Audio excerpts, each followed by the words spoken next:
আসসালামু আলাইকুম, কেমন আছেন সবাই? আশা করি ভালো আছেন। আজকে আমরা এসেছি আপনাদের সামনে এবছরে ভালোবাসা দিবসে ফুলের দাম কেমন গেল তারই বিস্তারিত খবরাখবর নিয়ে এবং প্রেমিকাদের পকেট থেকে কত টাকা খসলো এবং দোকানদারদের কেমন লাভ হলো সেটা নিয়ে বিস্তারিত খবর পড়তে আমি আছি আপনাদের সাথে নান্টু এবং আমার সাথে আছে শিলা। হ্যাঁ, আমি শিলা। আমরা আপনাদের কাছে নিয়ে এসেছি 2025 সালে ভালোবাসা দিবসে ফুলের বাজারে এক মজাদার রিপোর্ট। আজকের এই বিশেষ দিনটি ছিল ফুলের দোকানদারদের জন্য চ্যালেঞ্জ আর প্রেমিকাদের জন্য এক রোমান্টিক পরীক্ষা। ফুলের দাম কোথা থেকে কোথায় পৌঁছলো চলুন আমরা বিস্তারিত জানি।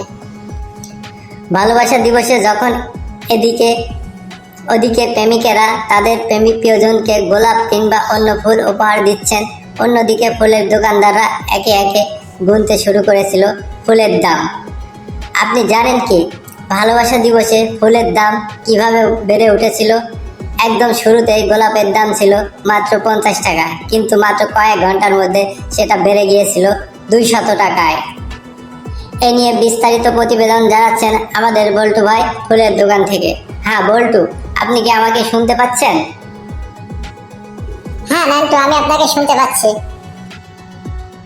হ্যাঁ বল্টু, আপনি এখন বর্তমান যে ফুলের বাজারে আছেন সে বাজারে গতকাল ফুলের দাম কেমন ছিল এবং আজকে কি অবস্থা, এবং বাজারে ফুলের বাজারে আজকে বেচা কেনার কি অবস্থা আপনি একটু জানাবেন। হ্যাঁ নান্টু, আমি ফুলের বাজার থেকে আপনাদের সাথে যুক্ত হয়েছি। আমি শুনতে পাচ্ছি আপনাকে। এবছরে ফুলের দাম এখন পর্যন্ত কতটা ছাড়িয়ে গেছে আমি সঠিক বলতে পারছি না, তবে কিছুক্ষণের মধ্যে আমি আপনাকে জানাবো। আর গতকাল যেমন তেমন আজকে 15 ফেব্রুয়ারি, আজকে এখনো দেখতে পাচ্ছেন আপনি আমার পিছনে এই যে ফুলের দোকানগুলোতে এখনো অনেক ভিড়, ফুল কেনা বেচা কেনা হচ্ছে অনেক। আর দোকানদাররা তো অনেক খুশি, কারণ এবছরে প্রেমিকের পকেট হচ্ছে ফাঁকা, দোকানদাররা হচ্ছে খুশি। যাই হোক, বিস্তারিত সত্যি কথা বলতে ফুলের দাম যেন এক রোমান্টিক গল্পের মতো পাল্টাচ্ছিল।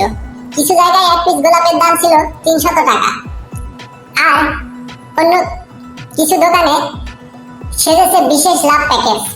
গোলাপের সাথে চকলেট, টেডি বেয়ার আর একটা লাল রঙের বিবরণ ছিল।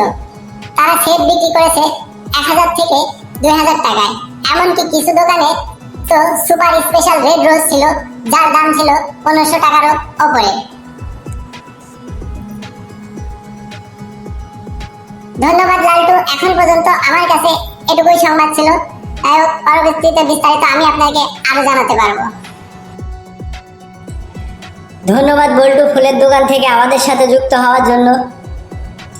সেই সাথে সাথে আরও জানাতে মজা লাগছে যে ফুলের দাম বাড়ার সাথে সাথে প্রেমিকাদের মুখের হাসিও যেন বড় হয়ে যাচ্ছিল।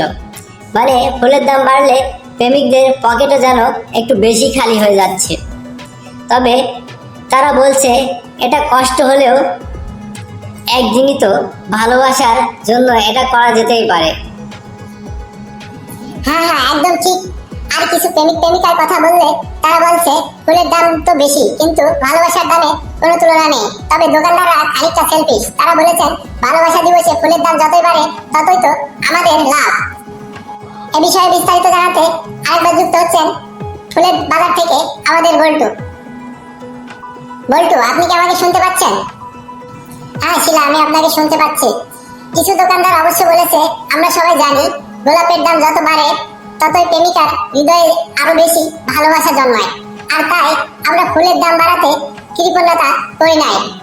প্রেমিকের পকেট যতই খুশি না কেন, ভালোবাসা তো সে বেশিই পাচ্ছে, তাতে আমাদের তো কোনো লস নাই। তাই আমরা ফুলের দামও যত খুশি বাড়াতে পারি। সেই হিসেবে এবছরে ফুলের ব্যবসায় আমাদের অনেকটাই লাভ হয়েছে। শিলা, এই ছিল এখনকার মতো আমার কাছে বিস্তারিত ফুলের বাজারের খবর। ধন্যবাদ আপনাকে। ধন্যবাদ বল্টু, আপনাকে আমাদের সাথে যুক্ত হওয়ার জন্য। এত কিছুর পরেও প্রেমিকার মধ্যে যে প্রীতি ও স্নেহ আছে তা সত্যি প্রশংসনীয়। ফুলের দাম যাই হোক, ভালোবাসা কখনো দাম দিয়ে কেনা যায় না। তবে এক পিস গোলাপের দাম যদি হয় 500 টাকা, তাহলে হয়তো পরের বছর ফুল নিয়ে রিভিউ করতে হবে প্রেমিকদের জন্য। একদম ঠিক বলেছেন। আর আমাদের পক্ষ থেকে সবাইকে ভালোবাসা দিবসের শুভেচ্ছা। ফুলের দাম যাই হোক, ভালোবাসা যেন কখনোই কমে না। ভালো থাকবেন সবাই, দেখা হচ্ছে পরবর্তীতে অন্য কোনো নিউজে। সে পর্যন্ত আমাদের চ্যানেলটি সাবস্ক্রাইব করে আমাদের সাথেই থাকুন। আর ভিডিওটি কেমন হয়েছে কমেন্ট করে জানাবেন, লাইক দিতে ভুলবেন না। সুস্থ থাকুন, ভালো থাকুন, ধন্যবাদ সবাইকে।